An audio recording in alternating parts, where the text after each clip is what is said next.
have no interest, time, or energy to continue this charade. Your decision. You. Don't talk over me. Don't talk over me. Yeah, and you're shaking your head. I was just speaking and you cut me off, but I'll let that. I run the courtroom. He has screamed expletives at me the last time we were here in court. Your Honor, save yourself the time. Have her facts. Don't tell me what to do. That might work with the lady sitting next to you, but you don't talk to me like that. This man entered the courtroom like he owned it, throwing insults at the judge and even swearing at the other side. The problem? He can't even cover his own expenses and is about to lose his place to live. Instead of showing any respect, he came in with one of the rudest attitudes you could imagine. Watching him fall apart is like seeing someone pretend to have a winning poker hand when everyone knows they don't. It's awkward, but also kind of funny. The judge doesn't just stop him. She completely tears down his act piece by piece. Some people need to be humbled, and today it's his turn.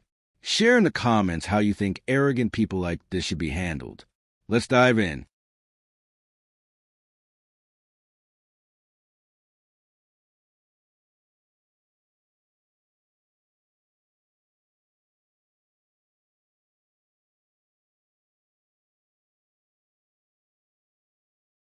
This is the court proceeding.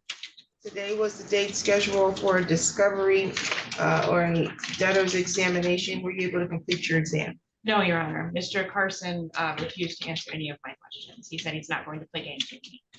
What games are being played, Mr. Carson? Well, Your Honor, when I was previously there, I received a verdict by you that I believe to be emotionally charged due to your frustration with my inability to complete the tasks of a lawyer. I attempted to get a lawyer through the system. They denied me. I had to show up last minute unprepared, and things didn't go my way. So I figured, I'll do the process. I'll try to appeal it. I go downstairs and I'm told I have to pay $200 and some to even have a chance to get a fair trial or verdict. I'm having one individual who was emotionally charged at the time decide what has to happen with me instead of a jury of my peers. And now I'm being told I have to produce all my financial statements, documents, vehicles, titles, all this. And I have no interest, time, or energy to continue this charade. I've lost several days of labor. Let me stop you because I'm just getting updated on this case. This was a landlord-tenant hearing that I presided over. Did you demand a jury trial? I'm sorry? Did you make a demand for jury trial in landlord-tenant?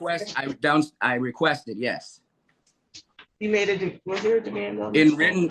I didn't put anything in writing. I did request the trial. I went downstairs and asked what my rights are, and they said to proceed any further past your decision, I had to pay $200 and some to even try. I did not have the money at the time, nor would I have it. But sir, I asked you to let me get caught up. I'm trying to see if you have filed a jury demand. Let me also be clear. I don't make decisions because I'm emotionally charged. No, don't talk over me. Don't talk over me. Just because I won't let you run my courtroom does not mean that I am emotionally charged. There's order that will be set in the courtroom, and you will not talk over people. You will present the evidence. I am absolutely fair and impartial, and you then have the right to appeal my decision. Just because you disagree with the decision doesn't make it impartial, okay? And if you don't follow, there's rules in place that I don't set as to how you file such appeal. If the clerk's office told you what you needed to file to move forward with the appeal, then that's what you needed to do.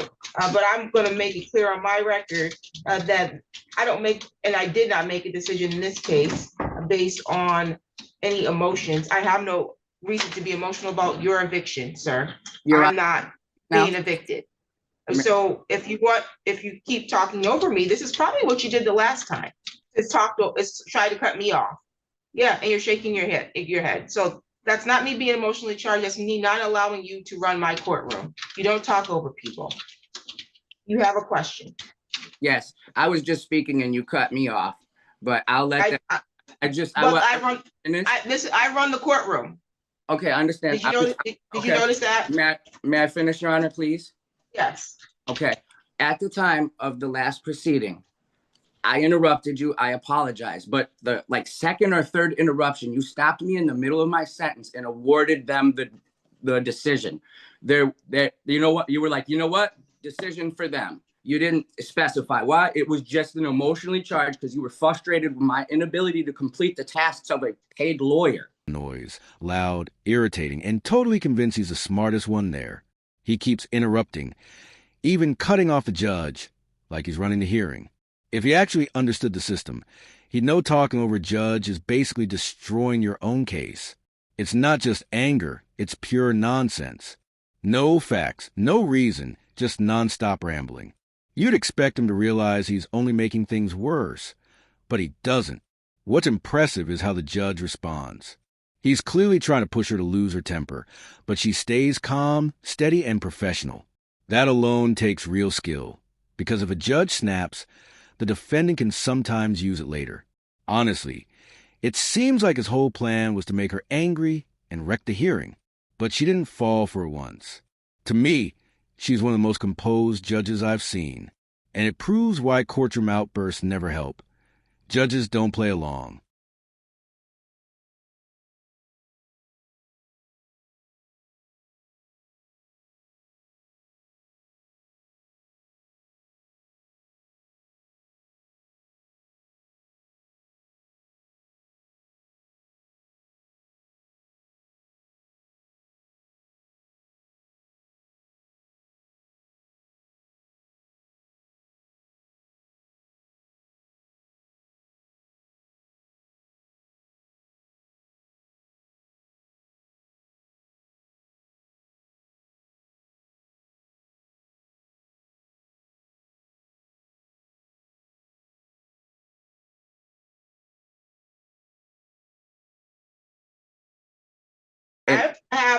I have evictions every single week, and the majority of my evictions are people who do not have attorneys. I don't know if you know that. Over 75% of our cases do not have attorneys representing them. I do not get frustrated with your inability to do the task of a lawyer. Where I will get frustrated and where I will not tolerate is if you think you're going to yell out or yell at the other party, yell at me, and you're going to act a fool in the courtroom, I will no longer allow you to be heard. Just because I cut you off and make a ruling does not mean that I ruled in their favor because I was frustrated with you. I was going to rule in their favor anyways because of the facts of the case. I was allowing you an opportunity to be heard. But when your opportunity to be heard becomes a hindrance to the procedure in the courtroom, then I have to terminate the hearing. And so if you want to proceed in any other manner, I don't know what your rights are now at this point as it relates to your right to appeal. You may have exhausted that time frame, but you're going to need to appear in person. I'm going to reset this since you refuse to comply with the court order to participate with the discovery proceeding. Because this is an official proceeding. This is not your option. You have to participate in the proceeding because you have a judgment against you and the plaintiff has the right to figure out how they can recover on that judgment. Can we Do speak? you understand that? Yes, you may. Well, we tried to tell her, like, the funds, we can pay them. Like, we have no problem with that. We tried to tell her the same thing. What is the past due amount? It's roughly somewhere in the ballpark of $10,000 with interest, Your Honor. And you're I asked him if they could make a payment in full, and he wanted to argue the merits of the judgment itself.